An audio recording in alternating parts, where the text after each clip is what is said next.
Hello, everyone. This is our behavior change project, and our article was using token reinforcement to increase walking with adults with intellectual disabilities.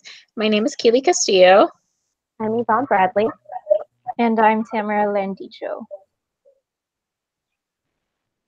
So we will be reviewing our original study. We'll do a small literature review, the methods for our replication, the purpose of our study, our results, and a conclusion along with the limitations.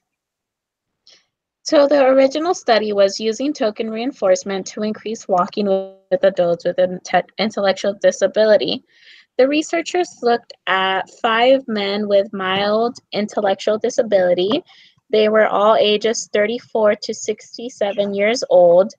Each participant was actually considered obese or overweight. The method was that they used an ABAB withdrawal design to assess the effectiveness of using a token economy to increase walking distance in adults with mild intellectual disability. For baseline, each participant walked for 1 hour or until they decided that they did not want to walk anymore. During baseline, no reinforcement or tokens were provided. The researchers interviewed the participants to determine what edible or tangible reinforcers were preferred. A multiple stimulus without replacement preference assessment was conducted. Um, the majority of reinforcers were soda, Gatorade, flavored water, CDs, books, or cards. Before walking, the participants were shown their reinforcement.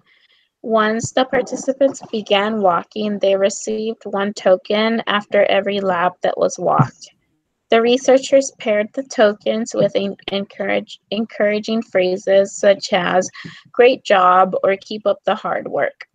The researchers then removed the intervention and returned to baseline. Once baseline was stable, they implemented the treatment again. The results were that when token reinforcement was implemented, all the participants increased their walking significantly. The study demonstrated that token reinforcement increased distance walked for individuals with mild intellectual disability. This study demonstrated experimental control because of the replication of the effects with the participants. So we pretty much wanted to explore other studies that would use a token economy to modify behavior and see their results. We also wanted to explore other studies that increase physical activity using other methods and see their results as well. So our first study is by Climate et al. They pretty much wanted to see if the use of a token economy that reflected the participants' interest would work better than a regular token economy. So the participant was 7-year-old Troy that had an ASD diagnosis. Data was collected on Troy's on-task behavior. On-task behavior by the researchers was operationally defined as sitting on his bottom, facing the teacher with 0 inappropriate behaviors, meaning no talking, no looking at someone else, anything along those lines. So for baseline and treatment phases, they were both conducted in his inclusion class. The use of a token board with choice interest versus a genetic token board were compared using an alternating treatment design. Phases was conducted during a reading activity that lasted between 10 to 12 minutes. For the treatment, the same activity was used, so it lasted 10 to 12 minutes, and his on-test was earned. His tokens were earned by staying on task every 20 seconds. So every 20 seconds, he would receive a token. They collected IOA by recording each session via tripod camera that recorded the researcher as well as the client, and then they would make sure they were collecting the correct data. So for the generic tokens, pennies with the Velcro that were fastened to a token board were delivered. With every 10 tokens, he could exchange them for a bite-sized candy.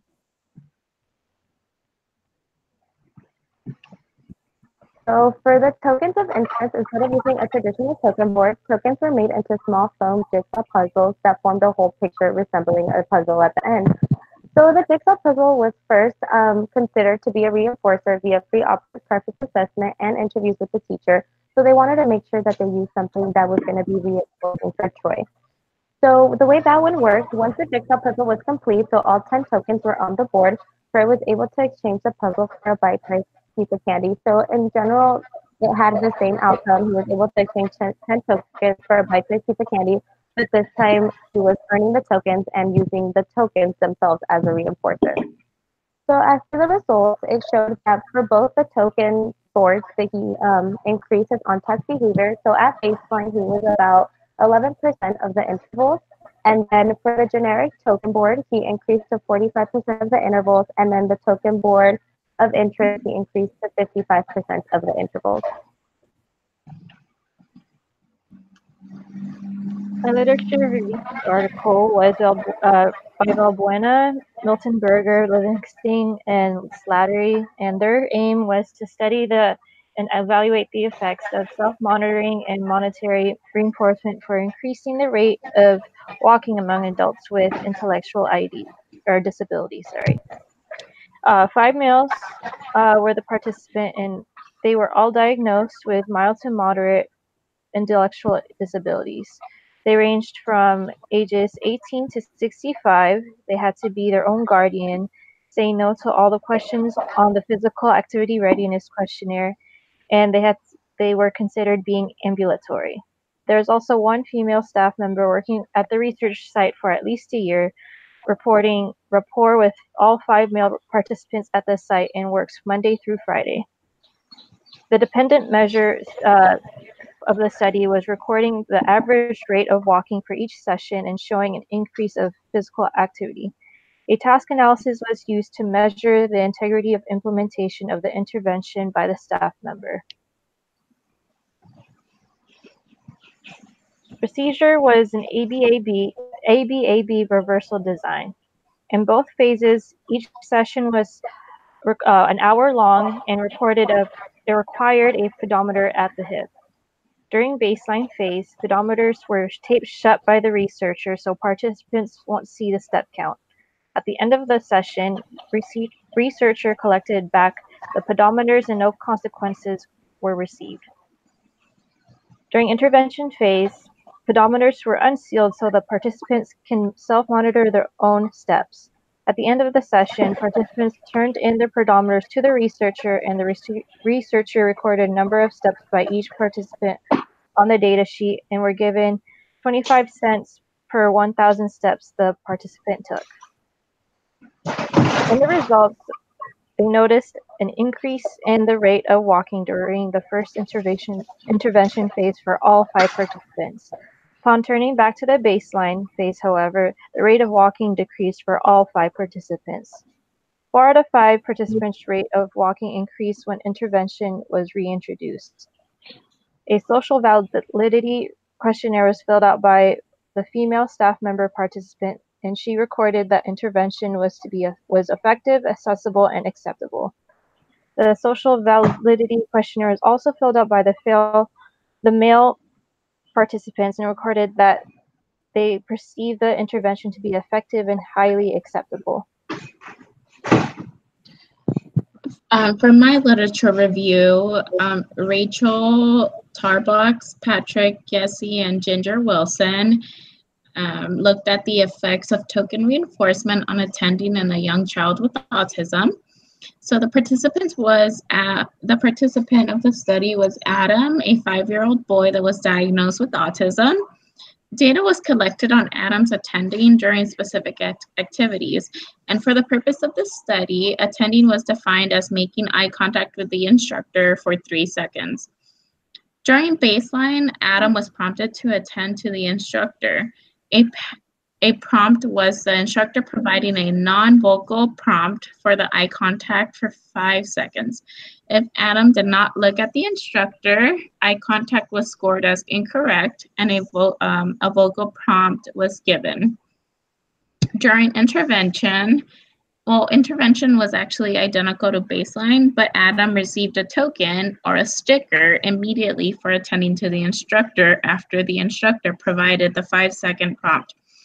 Adam could then exchange the tokens for breaks or for backup reinforcers. The study actually found that Adams attending varied during baseline and the first intervention phase. Adams attending fell to 0% when the intervention was removed. Once it was reintroduced, Adams attending was at 100%. Eventually, they had to thin the reinforcement. Adams attending was high throughout the schedule thinning phase. Token reinforcement increased the attending behavior of Adam, and tokens were more effective when they were paired with the backup reinforcer being available and when tokens can be exchanged without delay. So the tokens had to be provided immediately, and he knew that he was able to exchange those tokens for a backup reinforcer.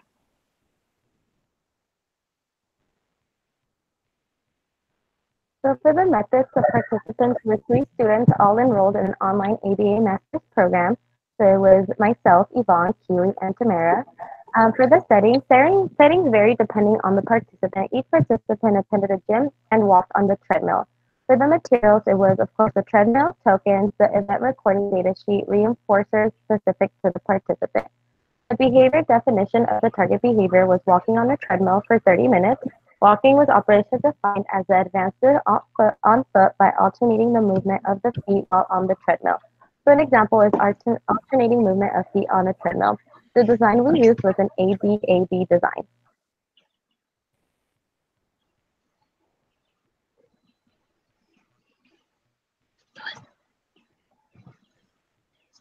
So for the data collection, we recorded the frequency of our miles walked. So each participant recorded their data on the data sheet you see to the right. Data was recorded by using a tally for every mile walked for the week. So the last column, we were able to total up every mile that we walked for the week. So during baseline phase, the number 1 step was for each participant to walk on the treadmill for 30 minutes. The second step, after each mile that is walked on the treadmill, the participant will record a tally mark on their data sheet. And the last step for baseline is participants can earn 1 tally for every mile walked. Now, during the treatment phase, the implementation and treatment, step number 1 was for each participant to walk on the treadmill for 30 minutes. And the second step, after each mile is walked on the treadmill, they will record a tally mark on their data sheet. The third step is participant will tally for every mile walked during that session. Now, at the end of the week, tokens will be exchanged for their preferred reinforcement. If participants can earn a total of 5 tokens, they will earn the preferred reinforcer for that week. Anything less than 5 tokens will result in no reinforcer for that week. Now, for each week, participants will have to progress their miles walked, and they should increase, resulting in more tokens earned for the week. If the participant can earn 1 more token more than they earned last week, for example, the second week, the participant will earn 6 tokens instead of 5, then the participant will receive the preferred reinforcer. Anything less than what they earned last week will result in no reinforcer for that week. So for our treatment integrity, we created a checklist. Some of the things are on our checklist were to track our results on the Nike Club application, track results of the treadmill. Participants also tracked the walking distance on the treadmill using tallies. Participants converted the miles walked into tokens each week. So basically 1 mile would equal 1 token. Participants sent their Nike Club results to other participants in the group. And at the beginning of the week, it was expected for participants to increase miles walked from the previous weeks. And reinforcer was earned if the number of tokens earned increased compared to the prior week. We actually calculated treatment integrity 25% of the sessions, and treatment integrity was actually 100% for all of the participants in our group. So we recorded IOA via the Nike Run Club application. So us using the Nike Club app, we were able to see when we ran, how long it took, and the distance of each run. So for example, if you look at the picture in the middle, At the very top, you can see that the run took place on March 8, 2019. Right in the middle where the circle is, you can see the miles ran. So she ran 1 mile, 0.78. And then at the bottom, right in the middle, it'll tell you the duration. So it was 30 minutes with 2 seconds. So the application was used to ensure data was collected accurately and our treadmills weren't giving us different data based on the maker model of the treadmill. We wanted to make sure we were all collecting data the same way. So the purpose of our study was to assess the use of a token reinforcement system to increase walking distance. It was also to see if our replication could produce the same results by implementing the same methods and procedures from the original study. Each participant received 1 token for each mile walked, and at the end of the week, the tokens that we earned were exchanged for a preferred reinforcer of each of our choice.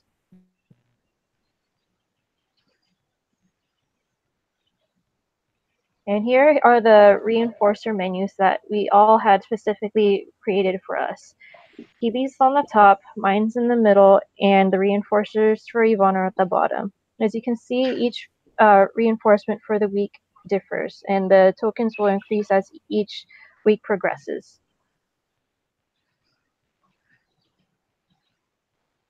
So for my results, as you can see, my baseline ranged from 0.98 miles to 1.19 miles. So once data was stable, I included the token economy. So with the token economy, my average went up to 2.8%, and my range was from 1.97 to 2 miles, 0.21. So again, once it was stable, the token economy was removed and baseline was reintroduced. And as you can see, my average did go down from 2.08 to 1.2, but it was still a bit higher from my original baseline, which was 1.08. Again, once data was stable, baseline token economy was reintroduced and my average shot back up to 2.18. As you can see, my averages did increase as we started introducing the token economy. So I went from baseline being 1.8 to getting a 2.18 after the token economy was introduced.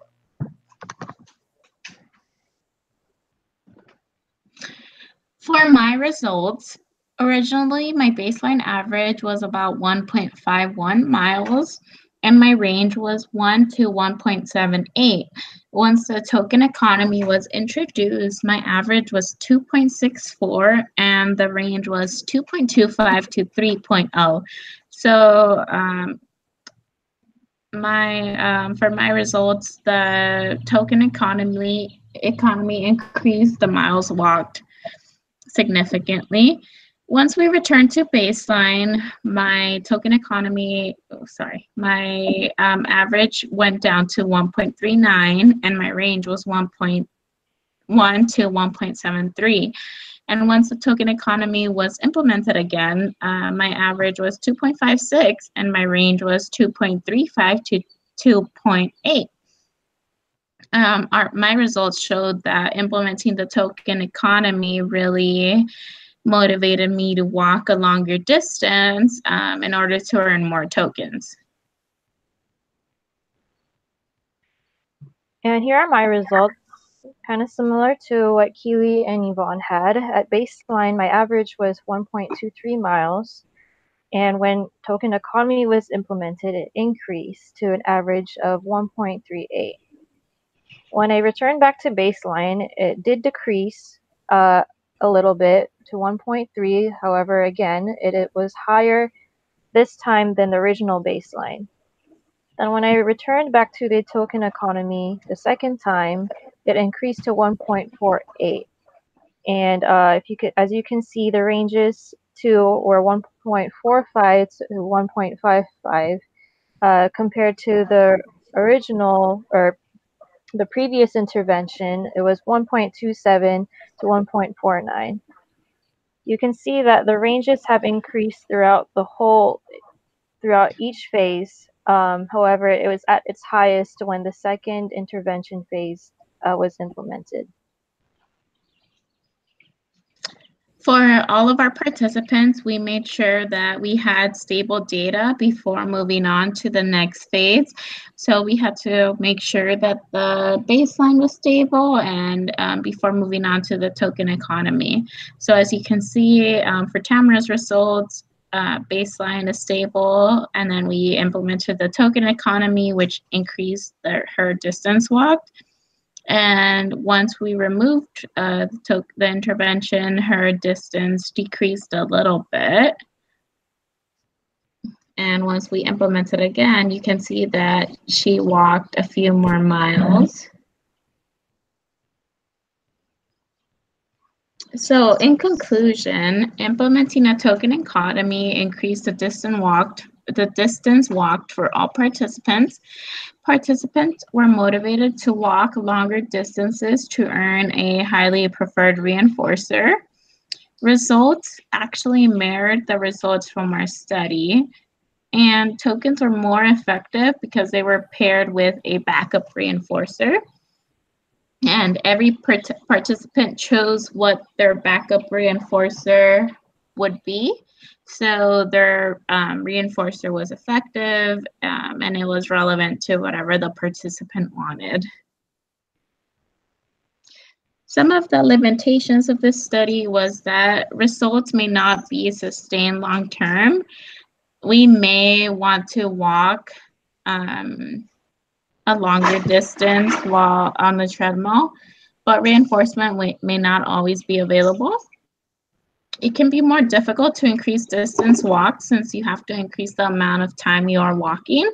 And honestly, it does take a long time to walk more than a mile or two on the treadmill. So if you want to earn more tokens, you really have to walk for a longer period of time. And people may not always have access to a treadmill, and it may not generalize across other settings. For example, people may not be motivated to go out and just walk outside. These are our references, and that concludes our presentation. Thank you for watching.